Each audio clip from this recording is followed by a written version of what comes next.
ജന്തർ മന്ദറിൽ വിദ്യാർത്ഥി പ്രതിഷേധത്തിന്റെ പേരിൽ അതിക്രമം നടത്തിയ സംഭവത്തിൽ സമിതി രൂപീകരിച്ചിരിക്കുകയാണ് കേന്ദ്ര സർക്കാർ. മുൻ സുപ്രീം കോടതി ജസ്റ്റിസ് ആർ സുഭാഷ് റെഡ്ഡിയുടെ നേതൃത്വത്തിലാണ് 5 അംഗ സമിതി.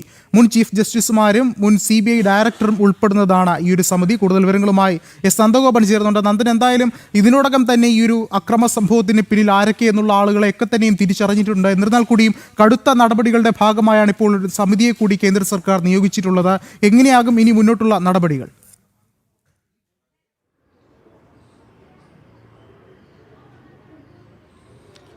വിഷ്ണു, ജന്തർ മന്ദിറിൽ കോക്രോച്ച് ജനതാ പാർട്ടി നടത്തിയ സമരം, ആ സമരം അക്രമാസക്തമായിരുന്നു. പോലീസിന് നേരെ കല്ലെറിയുകയും അതേപോലെ തന്നെ പോലീസിനെ ആക്രമിക്കുകയുമായിരുന്നു ഉണ്ടായിരുന്നത്.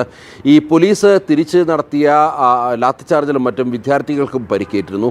ഈ രണ്ട് വിഷയങ്ങളും, അതായത് പോലീസിന് നേരെ നടന്ന അക്രമ സംഭവങ്ങളും അതേപോലെ തന്നെ വിദ്യാർത്ഥികൾക്ക് നേരെ പോലീസ് ലാത്തി പ്രയോഗിച്ചതും അടക്കമുള്ള വിഷയങ്ങൾ ഇപ്പോൾ പരിശോധിക്കാൻ വേണ്ടിയാണ് സുപ്രീം കോടതിയുടെ നേതൃത്വത്തിൽ ഒരു പ്രത്യേക സമിതി രൂപീകരിച്ചത്. ഈ സമിതിയെ മുൻ ഹൈക്കോടതി ജസ്റ്റിസ് ആർ സുഭാഷ് റെഡ്ഡി നയിക്കും. അതേപോലെ തന്നെ മുൻ ഹൈക്കോടതി ചീഫ് ജസ്റ്റിസ് രവിശങ്കർ ഝാ, അതേപോലെ തന്നെ ജസ്റ്റിസ് ശാലീന്ദർ കൗർ, മുൻ CBI ഡയറക്ടർ ഋഷികുമാർ ശുക്ല, മുൻ മേഘാലയ DGP LR ബിഷ്ണോയ് എന്നിവർ ആണ് ഇതിൽ അംഗമായിട്ടുള്ളത്. 5 അംഗ സമിതിയാണ് കോടതി രൂപീകരിച്ചിരിക്കുന്നത്. ചീഫ് ജസ്റ്റിസ് അധ്യക്ഷനായ ബെഞ്ചാണ് ഇത്തരത്തിലൊരു സമിതി രൂപീകരിച്ചിരിക്കുന്നത്. ഈ സമിതി നേരത്തെ സൂചിപ്പിച്ച പോലെ 2 പ്രശ്നങ്ങളും, അതായത് പോലീസ് നടത്തിയ ലാത്തിച്ചാർജും അതുമായി ബന്ധപ്പെട്ട അനുബന്ധ വിഷയങ്ങളും അന്വേഷിക്കും. ഒപ്പം തന്നെ പോലീസിന് നേരെ നടന്ന അക്രമ സംഭവങ്ങളും അന്വേഷിക്കും എന്നുള്ളതാണ്.